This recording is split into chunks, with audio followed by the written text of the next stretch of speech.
everyone, welcome to Studio Sunday. It's August 1st. Wow. Hard to believe. 8 months in. You know what that means? Birthday month. Well, it is the birthday month, but that means we're only 9 weeks away from Terry Moore Live. Oh boy. Woohoo! I can't wait to see those 100 sketches. Oh, it's exciting, very exciting. Don't show the same 4 sketches. Look, here's the thing that I do to keep track. I have it marked every, 11, 21, He spends 31, a lot 41. of time organizing and not a lot of time drawing. I'm up to 3 sketches. 100. Oh, I can't wait. I'm gonna spread them all out and just look at them. The last 70. 100. 100 smiley faces. Smiley faces and stick figures. That's what we get. Oh, I can't wait. Yeah. 9 weeks. 9 weeks to see 100 sketches. Oh, it's going to be exciting. Ooh. Well, let's see. If I draw 1 sketch every 20 seconds, I'll make it. You'll make it. I'll make it. Trust me, you'll make it. Oh, yeah. I have a lot of bargaining I'm going to do about it. Well, okay, now, speaking of exciting, we'll have the Rachel Rising hardcover omnibus in the warehouse tomorrow. Oh, cool. That is tomorrow. They're coming between 9 and 4, they promised me. Between 9 and 4. So we'll put them on the site this afternoon for sale. And that's been out of print a long time, right? This is the green hardcover omnibus that we finally reprinted, the first time we've ever reprinted it. It's $75, the same price it was in the beginning, and we have about 200 copies. So, if you're missing it and want to add it to your collection, be sure to order it. And then next up is the Echo hardcover, which we've never reprinted. Gosh. And that'll be at the end of the month. You know what? A lot of people want these hardcovers to Yeah. complete their collections. Yeah. They've read the story, but they need that hardcover, and the hardcover was gone in year 1. You know? So that's pretty exciting, especially during all this. It's been a crazy time with the printer. Yes. Also, Serial, The Glass Tomb, the first trade paperback for Serial, is out in stores now. Yeah. And it's also available on the website. So it's the first 5 issues of Serial, so check that out if you haven't read it. And Serial number 6 will be in the stores in a couple of weeks. Yes, and I'm loving the new trade paperback. It's a fun ride. Good. So that's all good. And one other update. The 2021 hardcover sketchbook. We're now calling it the 2022 hardcover sketchbook. The 2025 sketchbook. Oh, jeez. It's coming any year, folks. It's almost ready. Terry is keeping daily track at the printer with it. We're printing it in the U.S. with a very reliable printer who prints all of our individual issues. And he's doing a great job. Yes, he is. It's night and day. And the printer is an old friend of ours. He's really been with us from day 1. I think he actually even printed the very first issue of Strangers in Paradise. He printed the miniseries. Yes. Yeah. Oh, so this is our guy, you know. When it was with Antarctic Press. Yes. Yeah. Yes. Okay, so we're hoping to see those in the warehouse in the next, say, 10 days. Good. And listen, these are signed and numbered. Yes, they are. They have a book plate in them, signed and numbered. Yes. So you guys have waited so patiently. We decided to make it an exclusive signed and numbered. So yeah. That's it. Once they're gone, they're gone. And we did print a few over. So if you want one of those, check out the website. We'll have that up in the next day or so as well. You guys have been so patient, and we really appreciate it. It has just been a train wreck with the printers. Yes. They're just getting beaten up by COVID. So, because all those guys have to work on a line, and I guess they're just passing it around. Yeah. And they just can't keep workers in there. So there's some industries have really been struggling. Paper supplies, trucking, warehousing. Everything to do with printing. Everything to do with printing. And so it's playing chaos with everybody's schedule. Yeah. But we have to have a little sympathy for what they're going through. But we are trying to get the book done this year. So we switched to the printer who's local that we can really keep tabs on. So, yeah. So we should have that soon. Yeah.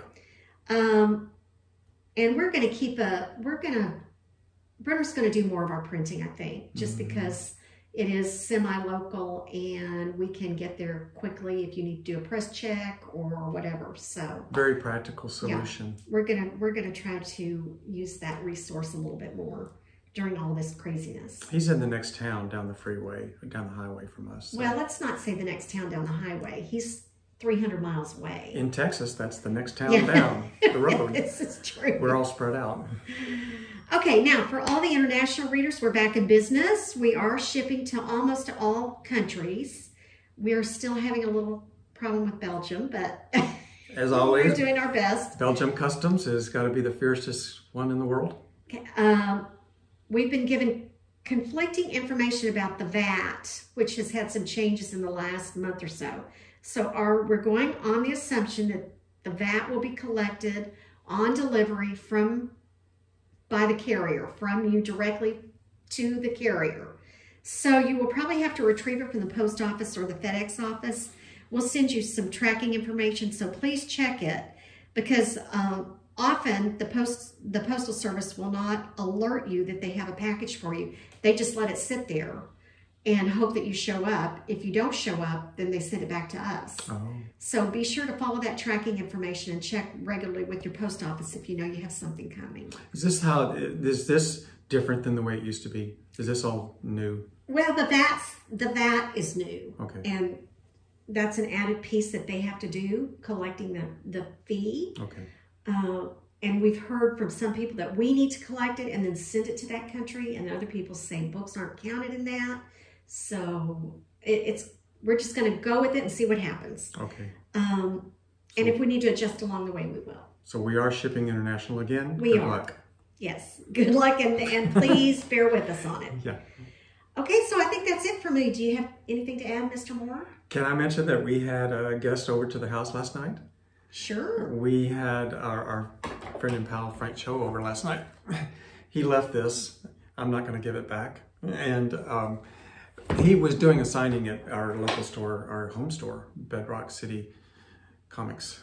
And we had the guys from Bedrock and their wives, and we had our guys, our abstract guys. Yes, our abstract studio guys and their wives, and Frank and his friend Kelsey. And when we have a dinner party like that, I like to get everything prepared in advance, get all the work done, and about the last hour, I just kind of take care of myself, kind of slow down, relax, so I don't feel frazzled when everybody starts arriving. Mm-hmm. Well, I was doing just that, and the doorbell rang. Caught you. A little bit early. I don't know what happened about the times. I thought they were coming later. Everybody came almost an hour early, and the doorbell rang, and I was in our kitchen. To get to the kitchen, or to get to the bedroom, you have to walk by the front door and up the stairs. Well, when the doorbell rang, I was in my bathrobe, wet hair, no makeup, and I thought, oh, it's UPS or FedEx delivering something. And I said, Terry, can you get the door? Terry comes down, answers the door, and says, oh, hi. And I realize it's not the UPS man. And so they come into the house, and somehow I have to get by them. Come on in. Do I go out the back door, come all the way around, tell Terry to take him into the kitchen? Like a movie. Why I run upstairs? No, so I just said, okay, everybody, I'm in the kitchen. Everybody's going to turn around so that I can run upstairs. And they did. And they did. And it was the fastest pulling myself together that I've ever done. It was. Seemed like you were right back down. It was about 10 minutes. Yeah. Yeah, it was quite a beginning to a really fun night. And fortunately, right by the door, we have a piece of art that I could, oh, look at the art. It was funny. And it was to just set the whole tone for the whole evening, which was just fun. Yeah. And, you know, I'm sorry about that, but it was really funny. It was funny. It was hilarious. Yeah. No, it was. It was a great time. And we're so happy to kind of get together with everybody. Yeah. So it was our friends from the store and from our booth. And it was, you know, I miss these people. Yeah, so it was great to have everybody over. And Robyn made a feast. Oh, she's a good cook. Okay. So are you ready to get on the hot seat? Oh, yeah. Is there a cold seat or a warm seat? No, yours is always hot, baby. Okay, hot. Okay, our first question is from Erica Murphy. Hi, and Erica. She asks, will you all publish a book of just the cover art for SIP, Rachel Rising, 25, 5 years, Motor Girl, etc.? It's so gorgeous. You know, people have asked us that before, and we've talked about it. What do you think about that? I like the idea. Just all the covers. Yeah. Because they're like, you know, my best attempt at pinups. Yeah. You know, those are my posters, you know. Most of them are your best attempt. Most of them. There's the one with just the lips. Yeah, I was going to say, there's a section in SIP where those covers were. Well, I was kind of going for iconography. It was very in that decade. Ah, you know, is that what you're calling it? Yeah, iconography, you know, like if there was a hit play on Broadway, there would be one eye or one hat or something that was the symbol for the play. And I was thinking, I'll just have a symbol. It'll be these red lips. How'd that work out? Not at all. Not a bit. So yeah, I mean, that's definitely something to think about. Yes, I would. Thank you, Erica. I think that's a great idea. Maybe we could do one side of the page, or one pencil, and the facing page would be the color. I don't always have a pencil, but... Well, at least the inked. Yes. You have something. Oh, right. The inked version and then the color version. Yeah. And I think there's only a couple that are lost in history, like very early on, when I was not in control with Photoshop of what happened. Yeah. You know, I would make a drawing, send it off to somebody, and come back colored, and I'd never see the original again. Yeah. Back in the old days. Well, anyway, so yeah, thank you, Erica. We'll definitely give that some thought. Okay, it's a good idea. The second question, if somebody is following your inking situation, okay. How is your ink situation? Have you been able to get what you need? Yeah, you're talking about my supply of Pelikan ink. And Pelikan ink changed due to safety loss. You know, people were using it for tattoo ink because it's so dense. And it's not safe for that. I mean, it didn't pass any tests in the US. So Pelikan changed it and watered it down, and the new ink is not the same. So I went out and complained about it publicly, and 2 different people managed to have these big bottles of the old ink, and I got both of them. One of them I bought from another artist who has 3 bottles. One of them was given to me by a really nice person, and I'm almost through with that one. And then I'm going to go to the other one that I bought for $75 from, I can't remember, it's a guy in the National Cartoonist Society, and he had another big bottle. So I think they may finish me out through my career, and by that time maybe we'll have a new ink that'll come out. Well, thank goodness you don't have to ink those 100 sketches. Well, that's true. Thank you for bringing that up again. Every chance I get, you know, I'm going to get it in there. I did see an ad on Instagram for a new ink that is very dense and usable on brushes or pens, and it's called Blink, B-L-I-N-K. And I'm going to look at that and see if it's any good. But normal, you know, hobby ink is not good because you lay it across and then it looks like it's black watercolor ink. You know, you can see through it. That's not good. You need dense stuff. Like this is the kind of coverage that I'm looking for that's one pass with a brush, you know. So anyway, this is on the table because I found this in the sketch section of my files, and I thought this would make good flash for the tattoos. I'll post it somewhere online in high res, and if you want to get one of these tattoos, you can use this as your flash. Okay, well that's it for me. Okay, I'm drawing a sketch here, and if you want to join me, and we'll just chat and draw. How about that? Is that one of your 100? Yes, okay. This is one of the 100. This is actually which number is this? I think this is number 31. Okay. Okay, well, I'll see you guys next week and meet Terry back here. Okay, meet me right here.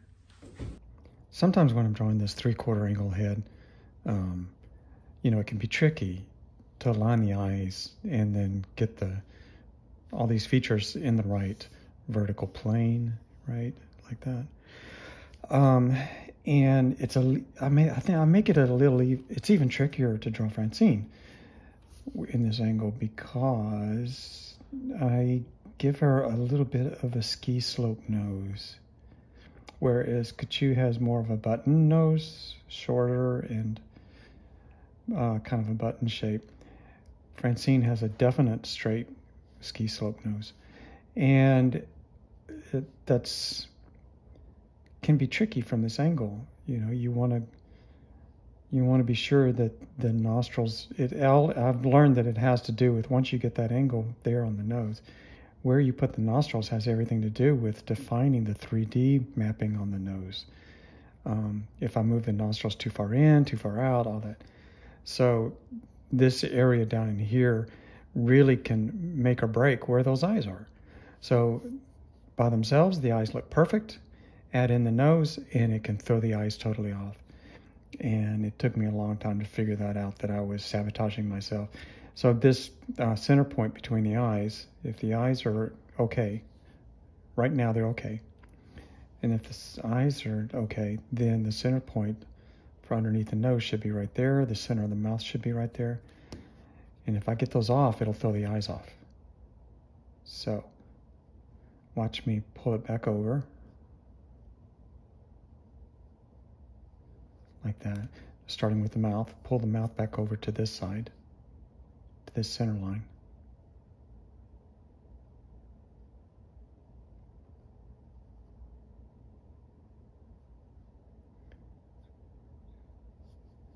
There, and the center of the nose, because I'm at an angle, you can't tell, because, you know, but you can use the base of the nose as the center point. And that nostril definitely is, if you think of the center point of the nose is right there. So I have the nose pointing out too much, I think. Why don't I just start at the base and then put the nostril according to the base, like that, and then do the shadow. So if we were just cartooning, we would just do the bottom part of the nose and everything would look fine. If I want to add a bridge, it'll be more like that. Ta-da! We got it, guys. Now the features are all squared. So that's how you keep from sabotaging your eyes, is making sure that you have these two guys aligned to the center point between the eyes on the angle that they're at.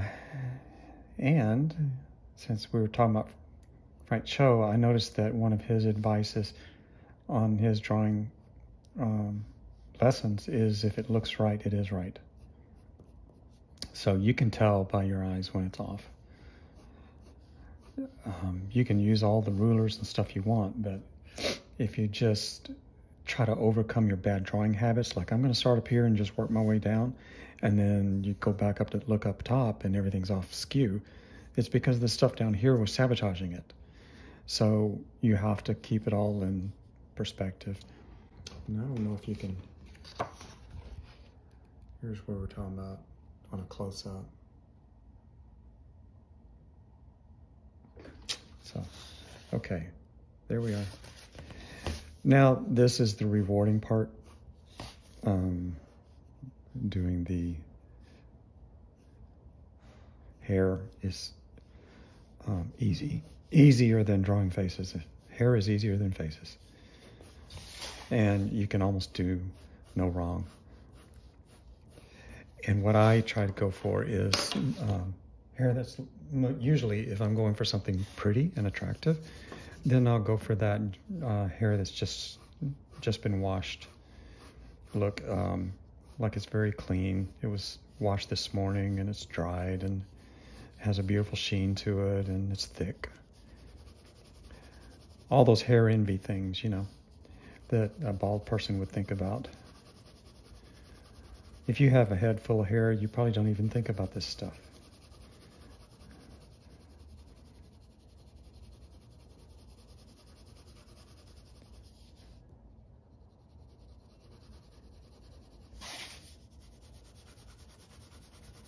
And then just even roughing it out like that helps so much.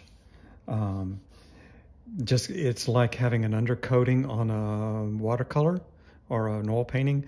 You know, like they're painting clouds and they start with blue, you know, and you're thinking, why in the world did you just slather a bunch of blue clouds up there?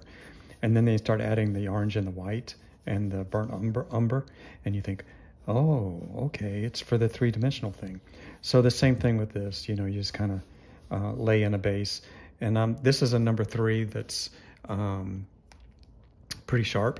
So it's not a good time for me to go in here and do all the hairlines because it'll look very stringy. So I'm just using the side of it to get the base in. And then I'm going to draw the rest of the body. And when the point gets down lower, I'm going to come back up to the hair. And it'll give it thicker look. So, okay, if the ear is there, then the back of the neck is here. And there is that part of the shoulder that she hangs straps and baggage on. There's your shoulder. And this is Francine. So these are not skinny arms. Francine is not skinny. Full figured. That was too skinny. You want a nice little like round arc there, a long round arc. Another soft round shoulder here. And a full arm, upper arm. And here is the angle on that we're going for there and there. So elbow crook, elbow, the crook of the elbow there, the crook of the elbow there. Turn the arm. Kind of match the distancing here, and you end up with a wrist right about there. And then the hand goes down, falls, and the knuckles are at this angle to this wrist. Wrist is here, knuckle is here, and that's how I'm thinking about it when I draw it. So that beautiful little swoop up for the wrist bone, down for the hand, swoop for the knuckles, and then let them hang just like the apes, like that.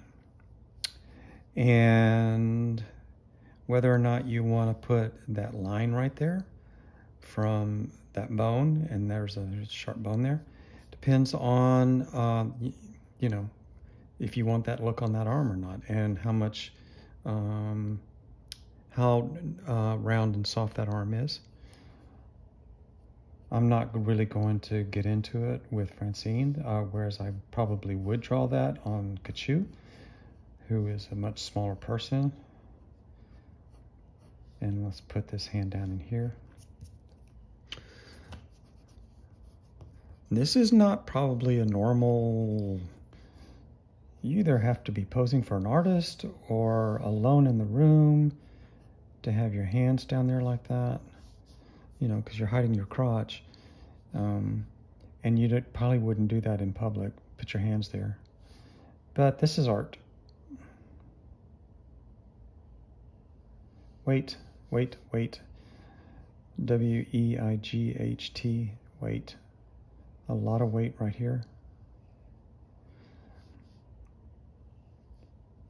And there's actually, when you're doubling over like that, there's actually another little fold right there. And then this fold is because of the rib cage.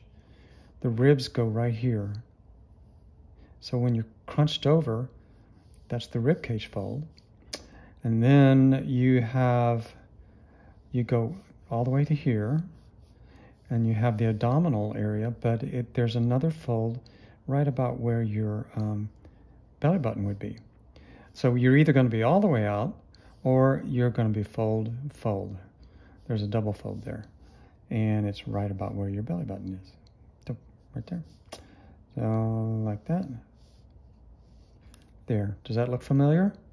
We've all seen that, right, in the mirror. Or you look down, sit on, scrunch on your bed, just sit down on a chair and scrunch over, and you will see this. Unless you're a triathlete and you look down and you see nothing but abs. I don't know anybody like that.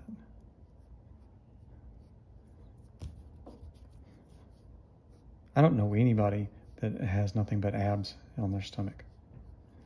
So, okay. Fold, and then that's hidden. Okay. Center line right there. Hands covering that. Hips, the hip joint right there.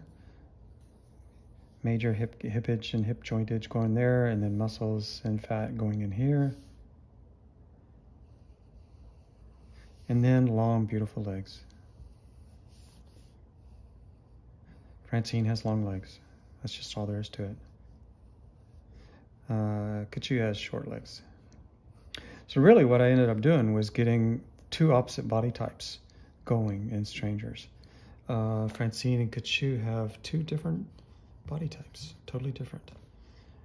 One of the reasons I did that was because I so admire both body types, and I did not want all of my characters having the same body.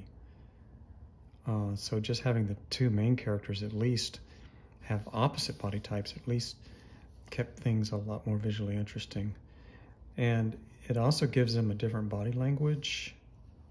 They have different poses, they stand different, they move differently. Francine has a lot of bruises on her legs from, she's not very coordinated. She's not athletically coordinated. And I've shown you before about the hand trick, about the coordination, you know. This is too short. There's the fold where it comes in right there. I'll get back to the hand in a second. So muscles, there's about 2 or 3 different muscles going on in there. There's another one right here. The fat goes about right there. There's the line, top of the knee. There's a bunch of knee stuff going on in there. Worst anatomy class ever. Bunch of knee stuff going on in there. And then that right there where the squeeze of the fold is. Muscle, fold, there. Something like that, guys. And then the shading right there. Okay, there you have it. Okay.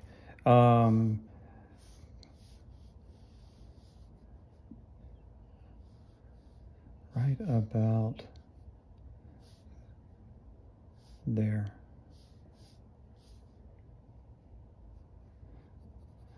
There is where we are. Not straight out, although that is possible, but typically out a little bit because of what is happening with how it's handling the weight here. So there is a indentation there, and then there's weight, and this is actually going back behind the arm like that. The body is like that.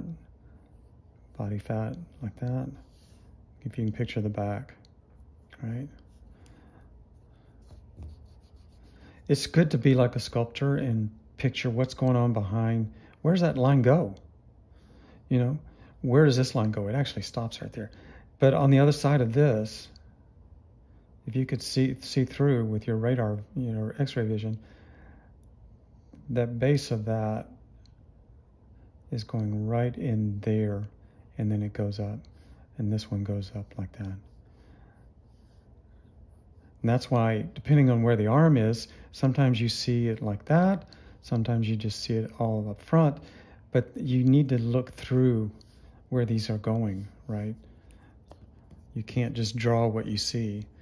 That's the trick. The people think an artist draws what they see because this is just a 2D representation, but the artist needs to be like an X-ray machine or a sculptor and know what's going on behind that arm, what's going on back in there, what's going on inside there, what is in here that's making that puff out, you know, and that answer is kind of like, it could freak you out if you really think about it, about the organs and what's going on, the liver and the spleen and all that.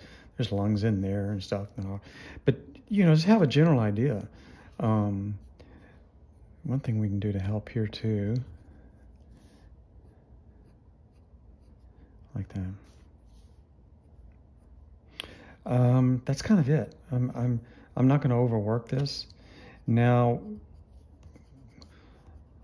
what I can do, sorry, I keep hitting the camera.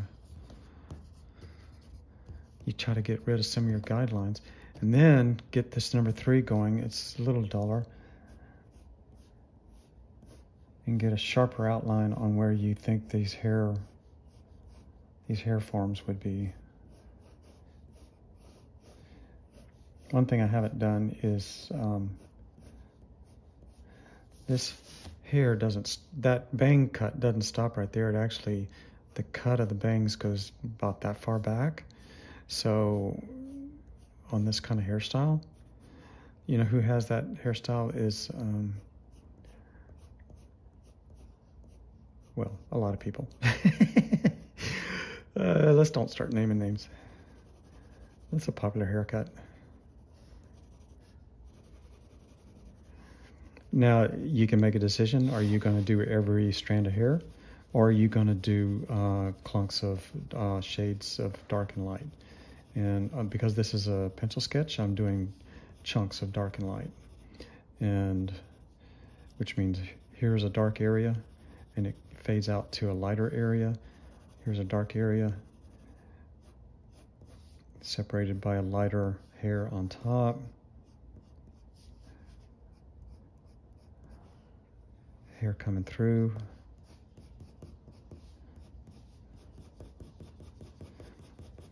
This is probably taking too long to add to the video. I may have to cut some of this. Now this will be the darkest part because it's on the back side.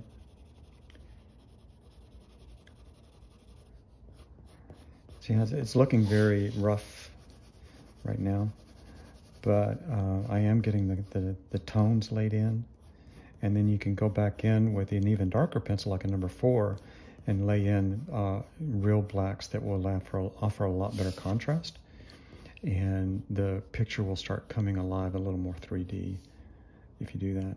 Right now there's a lot of tones that are the same. The body tone, the hair tone. So, like, if I took the 4, where is a 4?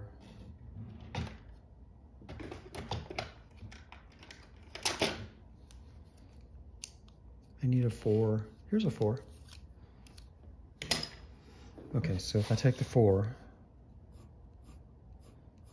watch how it just pops.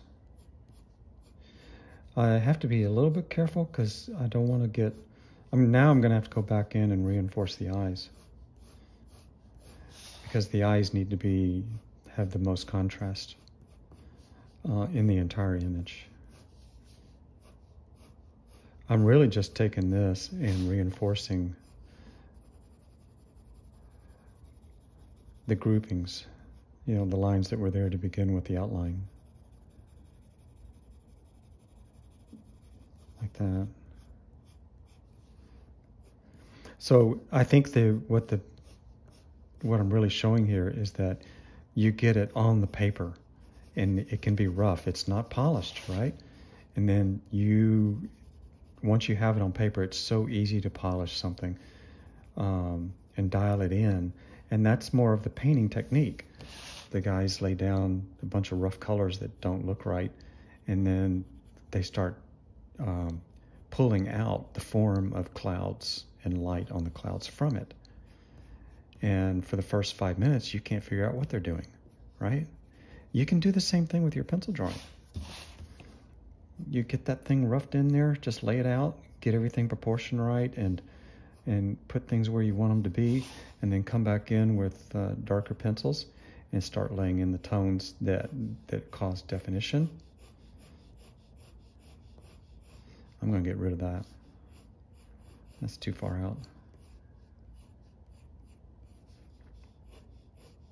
You know who had this haircut? Basia, the singer.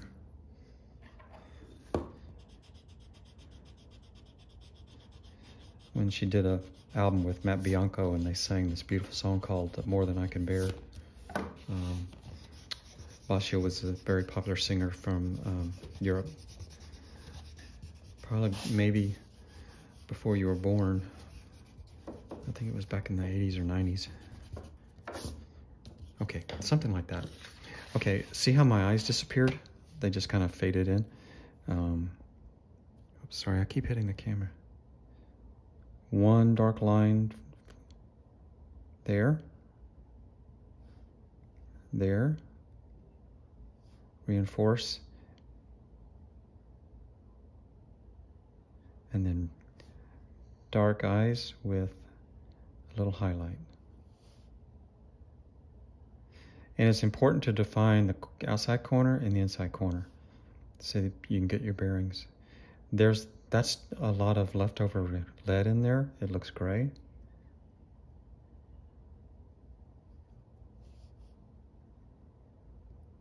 Define the bottom of the nose. Define the top lip. The bottom of that bottom lip. Like that.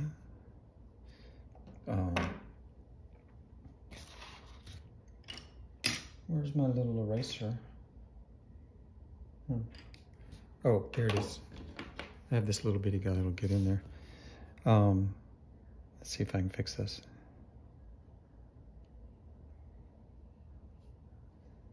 Sort of. I don't want to get too aggressive in there.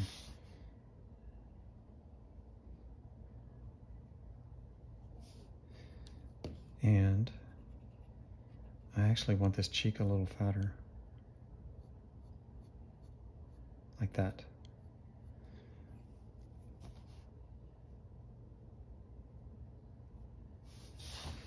And the neck is more like that. Collarbone, done, done.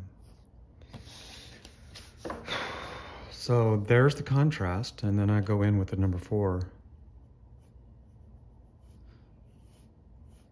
And go and see if I'm tentative and go light. It doesn't work. You have to have confidence and do these bold lines. You have to commit to it to get that one smooth line.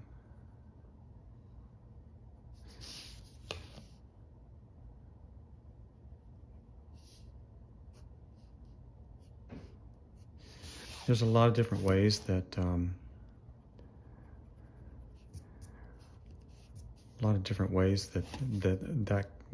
bottom line can be, depending on body types and body shapes. So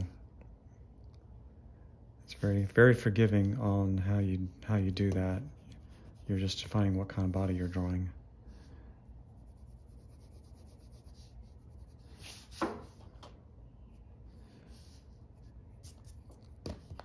There, is that starting to look more natural?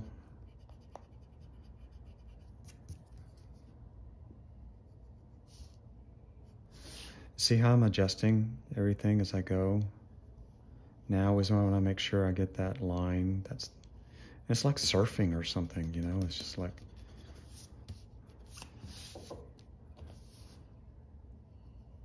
out and back in, because that's for one reason, and then this one's for another reason.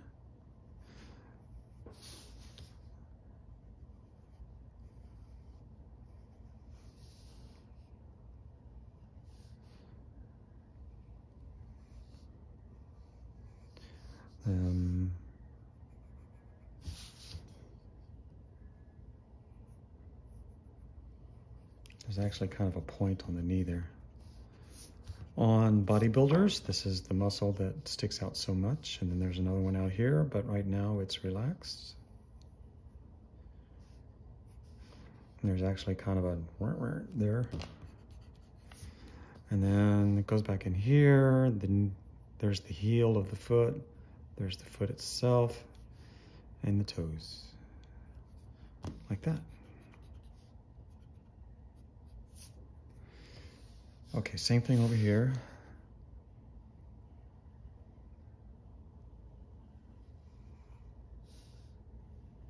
Big, beautiful, long thigh.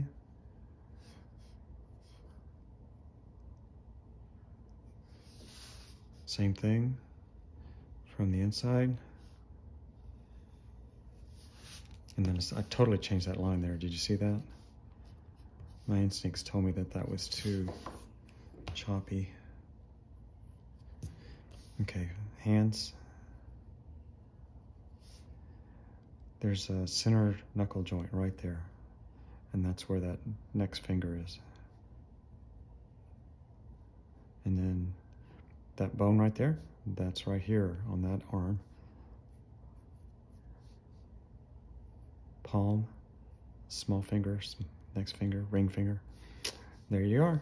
And if I put any kind of shading right here, it's going to look like pubic hair, and I don't think I want to do that.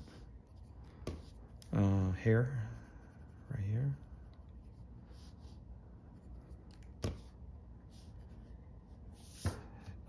Yeah, if you put any shading down here, it just calls attention to it, so I'm going to leave it alone. And if this is Francine, there's actually a tattoo right here. She went and got the lily as a way of dedicating herself to Kachu.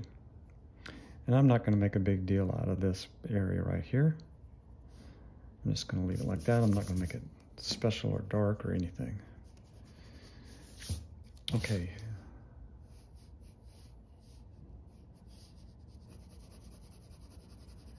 And then lay down just a rough tone here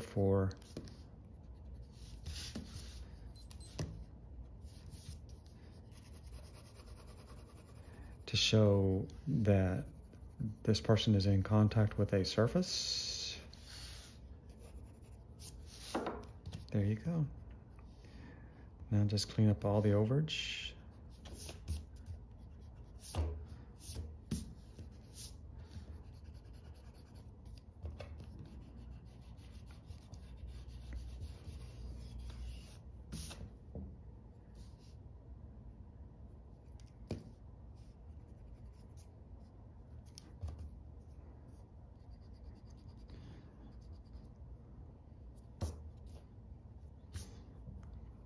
I'm done, guys.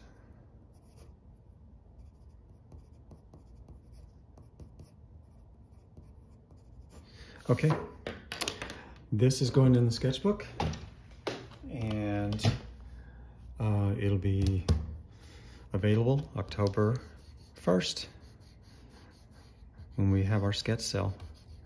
I'm supposed to have 100 sketches, and this is like sketch number 31. I have a lot of sketching to do. So I hope this was fun to watch or helpful. And if you have any art suggestions for me on how to fix mistakes you see in here, I'd be happy to hear it. You teach me too. So I guess we can go ahead and put the emphasis down here.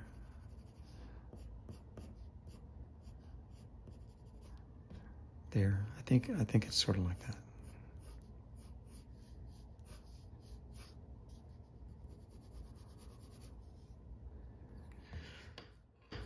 Okay, this one's the big sigh. I hope you enjoyed it, and I'll see you next week.